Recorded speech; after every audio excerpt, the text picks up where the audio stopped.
welcome back to the Curious Realm's continuing coverage of Stairway to the Stars here at the Luxor in Las Vegas, Nevada. We have the great pleasure of sitting down with the amazing ambassador for disclosure, Steve Bassett from the Paradigm Research Group. How are you doing? A little tired. I can imagine. It's been a busy conference. A big conference, a lot of walking, but again, I like the intensity. People are getting more and more excited about what they think is coming.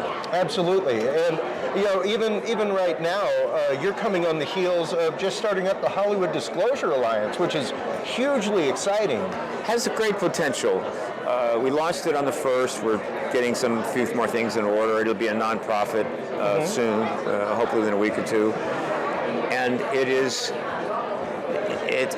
I guess it's an entity whose time had come, and I just happened to be sitting with my public relations PR guy in Hollywood, Dan Harari.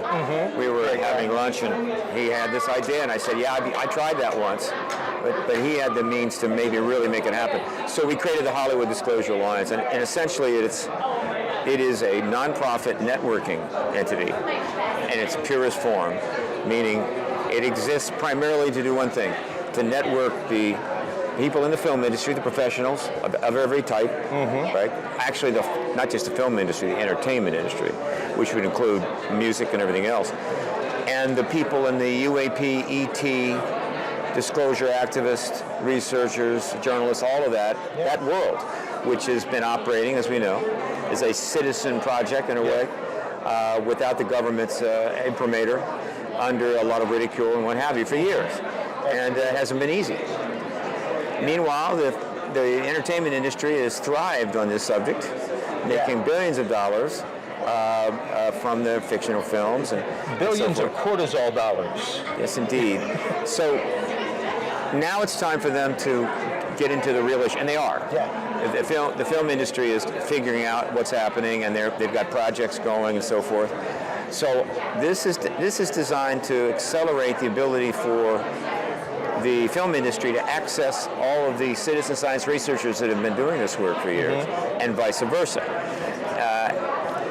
For the film industry, they don't know necessarily who to go to.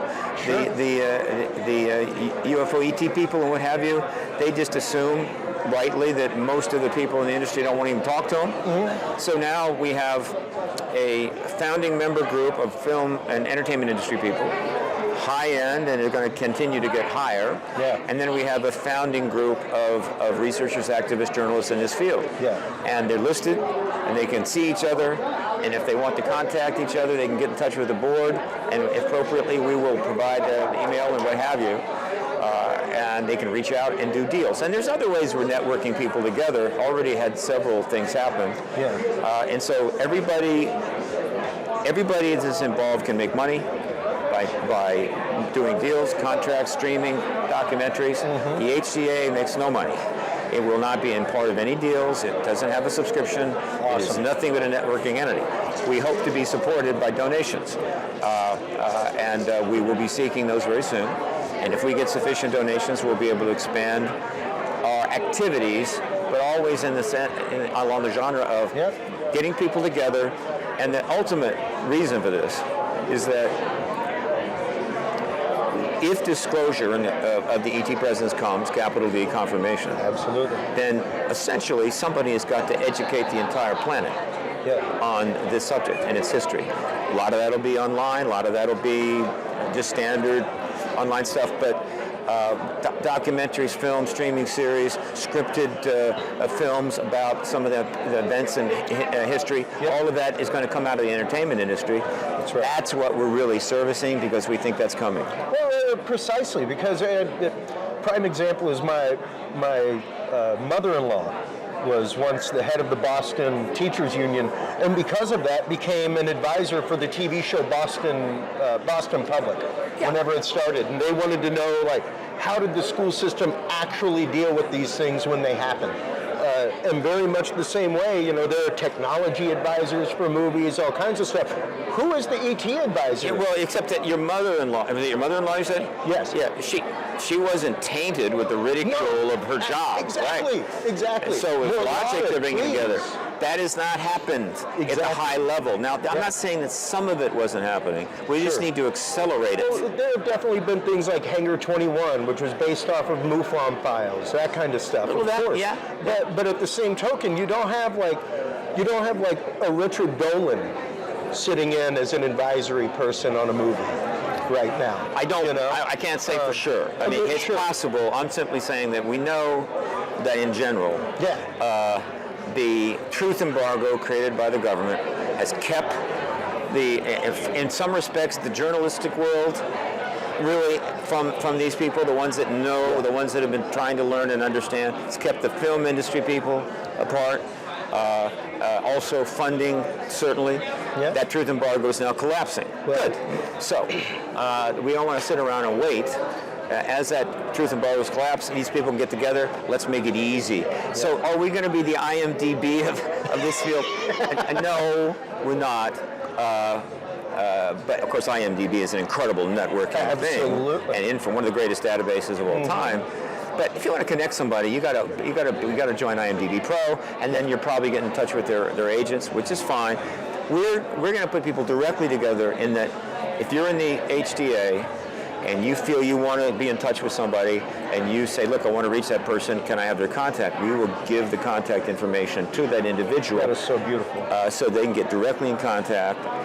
If necessary, has to go through an agent, fine, go through an agent. But overall, we're going to accelerate the ability of these people to collaborate, because if disclosure comes as soon as I think it will, all hell's going to break loose. Oh, absolutely. And the prime example of collaboration is even just looking at the government collaboration in the last 2 years since Arrow was founded. Right. And the mass amount of things that have happened just in the time that we've talked since you were last on my show. Basically, the truth embargo is over. Oh, yeah. It's not fully over until the president confirms. I think they understand that. Yeah. I think the term disclosure is well, I think, understood in the government now. It's not just small d disclosure. Yeah. It is capital E, it's confirmation. And it was notable that in the current bill pending to be signed in late December, the National Defense Authorization Act, the 60-some line, is there a page?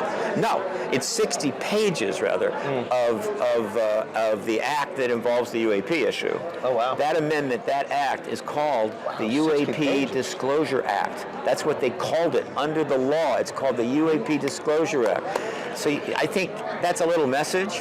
Yeah, that's they beautiful. Get it. Okay, yeah. It's not the UAP Let's Find Out Act or the UAP Revelation Act. It's the UAP Disclosure Act. And so again, I think that it's over. I think they know it. And now it's a question of getting the thing set for the president to be able to confirm. Yeah. And virtually everything is in place as of this legislation, certainly. Except one more thing. We have to have the powerful hearings. Yeah. With the major witnesses, the ones that are just intensely significant, almost all military. That hearing has to take place probably over a week at least, and that will be sufficient to allow the president to come forward and confirm. Yeah. Without that, it's tough for the president to come out and say it right now. Yeah. There's been some things happening, but David Grush comes forward and confirms the ET bodies and ET craft. Is that enough for the president to step out? Not really. Yeah. Not there. There needs to be, it's basically a single individual's testimony. There needs to be 10, 12, 15 witnesses. I think that's coming, but it's in the hands of Mark Shermer. Yeah. Senator Mark Warner. It's in the hands of Mark Warner, who is the chairman of the Intel Committee. Yeah. History literally stands on his shoulders right now. Yeah. And that is a large and heavy burden for sure, because Good call. The one thing, even whenever I had you on the show last, the one thing that I have said consistently is that when it comes to big D disclosure, it has to be through legal means. It has to go through that process. Well, because yeah. the first thing that we're going to do is exactly what Grush said: follow the money. And when you come up to the brick wall, those are the people that you need to talk to. Those are the people that have been either hiding technology, reverse engineering technology. There's multiple bases for the programs being classified. Oh, sure. But the disclosure is a big deal, and it has to be done appropriately. It just can't be somebody's fed up and they're going to get out there. And that's kind of what I've said, is that, we've got to slow boil it and make sure that it's done properly. Well, we slow boil it. Most It's definitely slow boil. I mean, you've been it's now I've boiled. been the official disclosure lobbyist for 20 years now. So we needed Arrow, we needed NASA to get involved, get a study group together. We needed the legislation, we needed briefings of members of Congress. We needed the structure.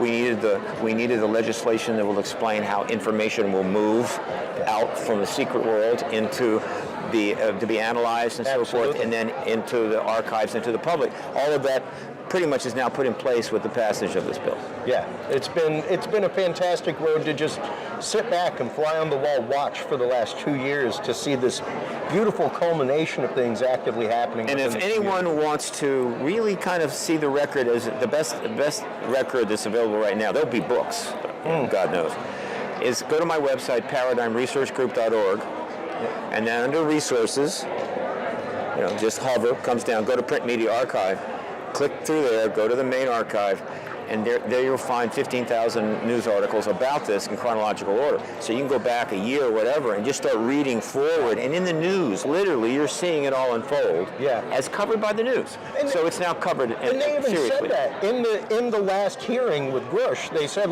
thank you to the media for your assistance in getting this out there. The journalists, we've been pounding away on the journalists for years. They have kept their distance. They have played it this way and that way. They've not refused to really jump in. They're finally coming around. Yeah. We could argue that this is late, that they should have done this much sooner. But in any event, they are coming around. And again, when you're the government and you're looking out, and the journalists are into this, and everything else, it's over. Yeah. Okay. Yeah. Look, I've got to wrap Precisely. this up. Absolutely. We done? Most definitely. Once again, let everybody know where they can go to find everything from Paradigm Research Group. ParadigmResearchGroup.org. Fantastic. While you're online checking out all the amazing work of Steven Bassett and Paradigm Research Group, make sure to stop on by Curious Realm. CuriousRealm.com is where you can find all the episodes. That's where you can follow, subscribe. That's where you can find links to great sites like Paradigm Research Group. Got a lot of links on there. Stay tuned through these commercial breaks, everybody. We'll be right back with our continuing coverage of Stairway to the Stars right here in Las Vegas, Nevada, right after this. Cool.